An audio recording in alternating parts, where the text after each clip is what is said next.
10th level എക്സാമിനേഷൻ്റെ preliminary syllabus വന്ന കാര്യം എല്ലാവരും അറിഞ്ഞു കാണും. അപ്പോൾ സിലബസ് എന്താണെന്ന് നോക്കുന്ന ഒരു വീഡിയോ ആണിത്. അപ്പോൾ ഇനിയുള്ള ക്ലാസ്സുകൾ തീർച്ചയായിട്ടും നമ്മുടെ 10th ലെവലിൻ്റെ സിലബസുമായിട്ട് റിലേറ്റ് ചെയ്തിട്ടുള്ള ക്ലാസ്സുകളായിരിക്കും ഇനിയുള്ള ദിവസങ്ങളിൽ ഉണ്ടാവുക. സിലബസ് അനുസരിച്ച് നമ്മൾ വളരെ വ്യക്തമായിട്ട് തന്നെ എല്ലാ ക്ലാസ്സുകളും തീർക്കുന്നതും ആയിരിക്കും. ഓക്കെ, അപ്പോൾ എന്തായാലും നമുക്ക് സിലബസിലേക്ക് തന്നെ ഒന്ന് കിടക്കാം. ഒന്നാമത്തെ സെക്ഷൻ എന്ന് പറയുന്നത് general knowledge current affairs and renaissance in Kerala എന്ന് പറയുന്ന ഒരു ടോപ്പിക്കാണ്. 60 മാർക്കാണ് ഇതിനകത്ത് നിന്ന് ചോദിക്കുന്നത് കേട്ടോ. 60 മാർക്കിന് ജനറൽ നോളജ്, കറണ്ട് അഫെയർ, അതുപോലെ തന്നെ റിനൈസൻസിൽ നിന്നും 60 മാർക്കോളം ഉണ്ടാവുമെന്നാണ് നമ്മുടെ സിലബസിനകത്ത് പറഞ്ഞിട്ടുള്ളത്.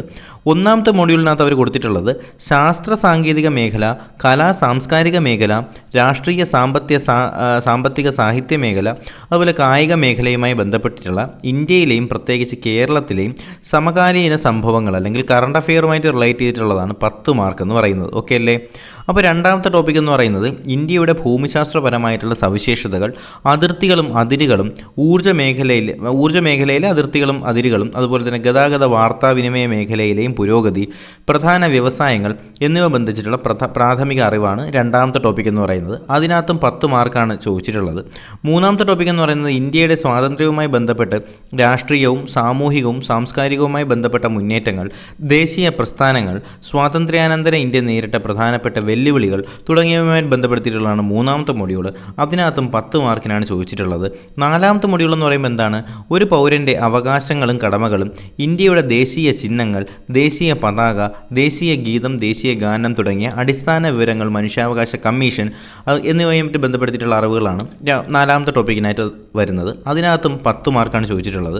അഞ്ചാമത്തെ ടോപ്പിക് എന്ന് പറയുമ്പോൾ കേരളത്തിൻ്റെ അടിസ്ഥാന വിവരങ്ങൾ, നദികളും കായലുകളും, വിവിധ വൈദ്യുത പദ്ധതികൾ, വന്യജീവി സങ്കേതങ്ങളും ദേശീയോദ്യാനങ്ങളും, മത്സ്യബന്ധനം, കായികരംഗം തുടങ്ങിയവയെക്കുറിച്ചിട്ടുള്ളതാണ് അഞ്ചാമത്തെ മൊഡ്യൂൾ. അതിനകത്ത് നിന്നും 10 മാർക്കിനാണ് ചോദിച്ചിട്ടുള്ളത്. ആറാമത്തെ ടോപ്പിക് എന്ന് പറയുന്നത് ഇന്ത്യ സ്വാതന്ത്ര്യ സമരവുമായി ബന്ധപ്പെട്ട് കേരളത്തിലുണ്ടായിട്ടുള്ള മുന്നേറ്റവും അതിനു പിന്നിൽ പ്രവർത്തിച്ചവരും, കേരളത്തിലെ സാമൂഹ്യ പരിഷ്കരണം, അയ്യങ്കാളി, ചട്ടമ്പിസ്വാമി, ശ്രീനാരായണ ഗുരു, പണ്ഡിറ്റ് കറുപ്പൻ, വി.ടി. ഭട്ടതിരിപ്പാട്, കുമാരഗുരു, മന്നത്ത് പത്മനാഭൻ തുടങ്ങിയ സാമൂഹ്യ പരിഷ്കർത്താക്കളെക്കുറിച്ചും എന്ത് ചെയ്യുന്നുണ്ട്? 10 മാർക്കിന് ചോദിക്കുമെന്ന് ഇതിനകത്ത് പറയുന്നുണ്ട്. ആകെ മൊത്തത്തിൽ ഇവിടെ 60 മാർക്കാണ് നമ്മൾ എന്ത് ചെയ്യുന്നത്? കവർ ചെയ്യുന്നത്. ഓക്കെ അല്ലേ? അപ്പോൾ നമുക്കിനി അടുത്ത് നോക്കാനായിട്ട് പോകുന്നത് ജനറൽ സയൻസ് ആണ് കേട്ടോ.